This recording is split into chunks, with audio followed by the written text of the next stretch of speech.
In ancient China, a man named Upright Gong did something that would make him famous. His father had stolen a sheep, and Gong testified against him before the law. The officials praised him as a model of honesty. But a wandering teacher named Confucius heard the story, and refused to call it uprightness at all. A father, he said, conceals for his son. A son conceals for his father.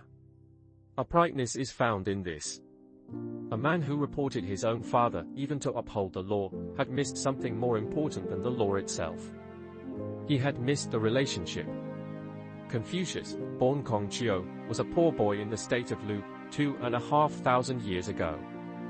He lived through an age of collapsing order, when rulers governed by punishment and force, and states tore each other apart. His students later collected his sayings into a book called the Analects. And at the heart of that book is a single word, ren. Caring for other people. Ren is the feeling of genuine care. The substance that all rules are supposed to protect. He also taught Li. The rituals. The forms. The etiquette that trains our character. But ritual without reverence, he said, is empty theater. A man without humaneness, what is his ritual worth? The form means nothing if the feeling is dead. And that is why he answered the story of Upright Gong the way he did. The law said, report the thief. But the relationship said, a father and a son protect each other. For Confucius, the relationship came first. Not because theft is acceptable, but because a society that trains children to betray their parents for the state has destroyed the root of every other trust. For Confucius, the family is the root of everything.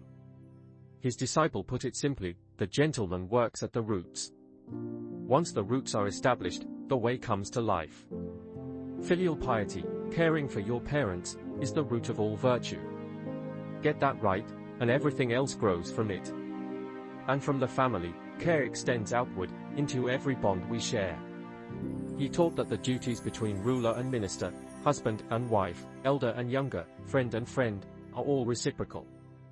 Each person owes the other something real. Goodness spreads the way wind bends the grass, he said. By example, not by command. His famous rule was not to do to others what you would not want done to yourself. Not a list of commandments, but one thread, reciprocity. His students summed up his entire way in 2 words, loyalty and reciprocity. Do your best for others, and treat them as you would be treated. A ruler who governs by virtue, he said, is like the North Star. All the other stars turn toward it. Not by force. By being the kind of person others want to follow. So why does this ancient idea matter today? Because rules treat everyone the same. And relationships treat each person as irreplaceable. The longest study of human happiness ever run, tracking people from childhood into their 90s, found one thing above all, the quality of your relationships. Close bonds protected health and happiness. Loneliness damaged them.